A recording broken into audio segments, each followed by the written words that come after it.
एक मेरा ड्रामा था सरेरा, हाँ उसमें मैंने एक इंटरसेक्स असिस्टेंट कमिश्नर का रोल प्ले किया।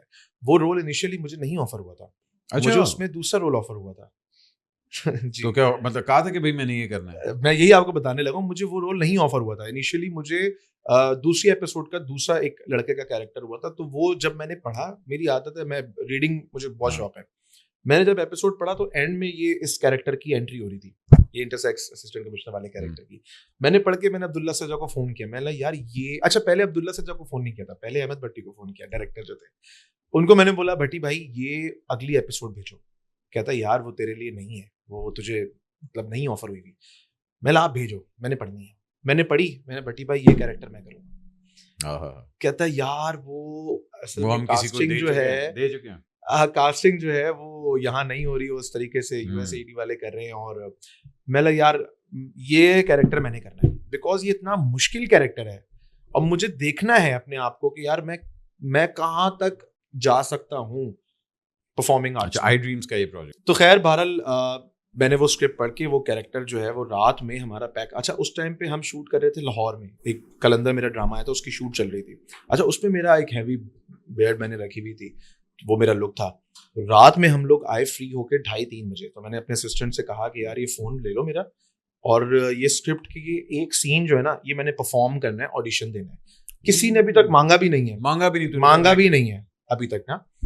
मैंने अपने पास से मुझे इतना वो मतलब कैरेक्टर ने मुझे इतना जो है वो ट्रैक किया, क्योंकि वो कैरेक्टर बहुत मजे का था कि वो पूरा लड़के की जर्नी थी कि किस तरह उसको जो है ना वो दुनिया उसको धुतकार देती है, बाप की सपोर्ट से वो असिस्टेंट कमिश्नर बन जाता है। बोला यार ये कैरेक्टर बहुत अच्छा। खैर बहरहाल हमने नीचे जाके होटल से बोला यार, होटल की गाड़ी मंगवाई, टैक्सी वाला एक सीन था, तो हमने वो ऑडिशन अपने, मैंने लड़के को बिठा दिया सबा कमर बना के मतलब तूने लाइन्स देनी है। खैर हमने वो सीन जो है ना वो मैंने रिकॉर्ड किया, वो मैंने 2 वेरिएशन में रिकॉर्ड किया, एक ये और एक ये। खैर ऊपर आके जी एडिट करके मैंने भट्टी भाई को सेंड किया। मैंने अब्दुल्ला को फिर मैं सुबह फोन किया कि यार ये इस तरीके से है, ये देखो मेरा ऑडिशन, मुझे ये कैरेक्टर करना है, आई विल डू दिस।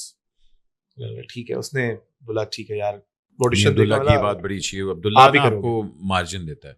तो फिर मैंने वो किया और वो करके बहुत मुझे जो है ना वो मतलब लाइफ में मैंने 10-12 साल आई थिंक मुझे इस काम में हो गए, मैंने बहुत सारे प्रोजेक्ट्स किए हैं।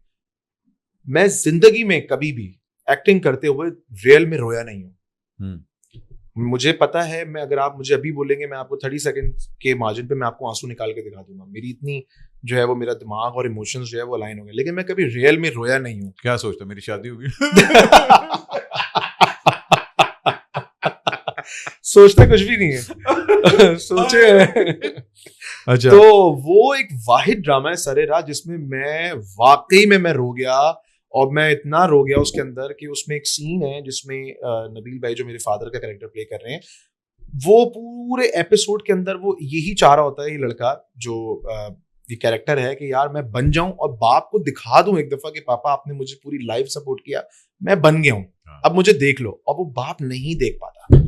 जिस दिन वो पास होता है लड़का, बाप को हार्ट अटैक आता है, बाप कोमा में चला जाता है, वो खड़ा हुआ है बाप के सामने, बाप कोमा में है, वो कह रहा है पापा एक दफा आंख खोल के सिर्फ देख के चले जाओ कि आपने मुझे जिंदगी भर सपोर्ट किया, मैं बन गया हूँ, देख लो। वो नहीं देख पाता। तो ये सीन था, तो मैं बहुत रोया उसके अंदर। वाह वाह सर, कुछ चीजें होती हैं जो आपको ना वो कहते हैं ना too close to home hit करती हैं। आई रिमेम्बर मेरा एक इमोशनल सीन बड़ा ही टफ था। आई थिंक उस तरह के देखा जाए तो ये जेंटलमैन के अंदर एक सीन था जो मुझे बड़ा मेरे लिए हैवी था वो सीन, बट वही है कि आपके पास डायरेक्टर अच्छा हो और आप मतलब हुमायूं ने भी बड़ा सपोर्ट किया।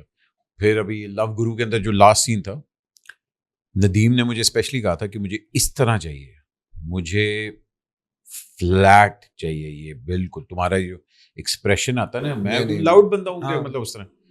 तो वो हमने रिहर्स किया, फिर जैसे वासे ने लिखा, उसने कहा कि नहीं वो एंड वाला जो क्लाइमेक्स सीन है वो बिल्कुल इस तरह करना था। मैं कहा हाँ ठीक है। आपने जो सबसे अच्छी मुझे बात आपकी लगी, आपने कहा ना मैं लाउड बंदा हूँ, मैं अपनी बेगम को बताना चाहता हूँ I am not the only one. भाई हम बांटते हैं, हम मेरी बेगम को सबसे बड़ी शिकायत ही मुझसे है, यू आर टू लाउड। अच्छा मेरी बेगम भी मुझे पता क्या कहती है, आप प्लीज आहिस्ता बोला करें। मैं ना घर आके ना मुझे हाँ भाई क्या हाल है ठीक है यार, मुझे लग रहा है मेरे घर की कहानी है लिटरली।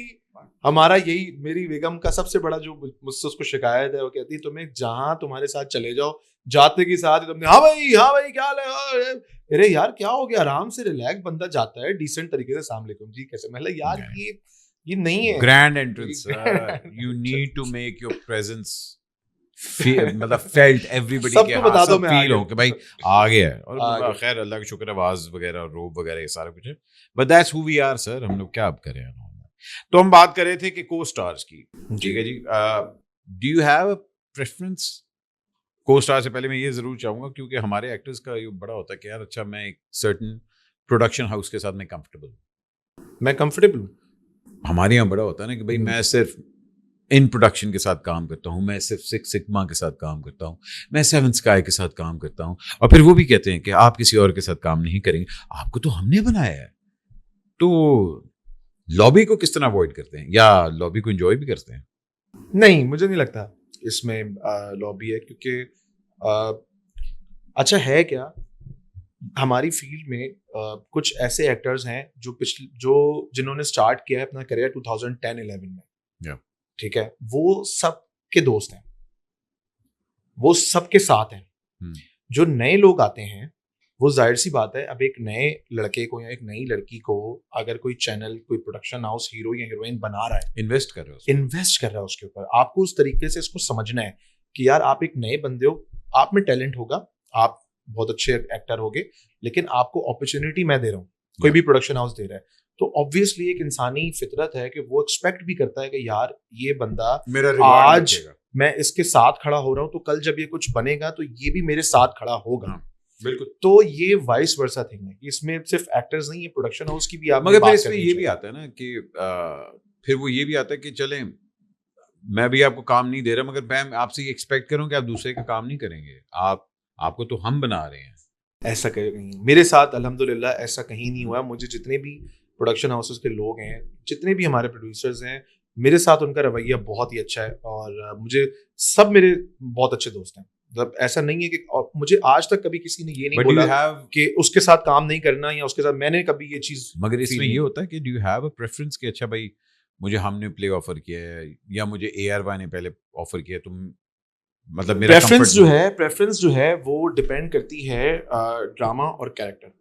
अगर फॉर एग्जांपल मुझे एक हम टीवी से कोई बहुत अच्छा कैरेक्टर ऑफर होता है, तो मैं हम टीवी का ड्रामा करूंगा, अगर ARY से होता है तो ARY का ड्रामा करूंगा। उसमें कोई भेदभाव नहीं है कि हमने जो है ना इन्हीं के साथ करना है, या अगर मेरे जियो के साथ, मैंने पिछले 3-4 साल में मेरे सारे ड्रामे जियो पे आए हैं, तो जियो ने मुझे कभी ये नहीं बोला कि वहां का आप ड्रामा नहीं करोगे। जियो वाले, बल्कि जो प्रोड्यूसर्स हैं हमारे, अब्दुल्ला कादवानी और असद साहब, वो इतने अच्छे लोग हैं कि वो आपके भले के लिए भी सोच रहे होते हैं।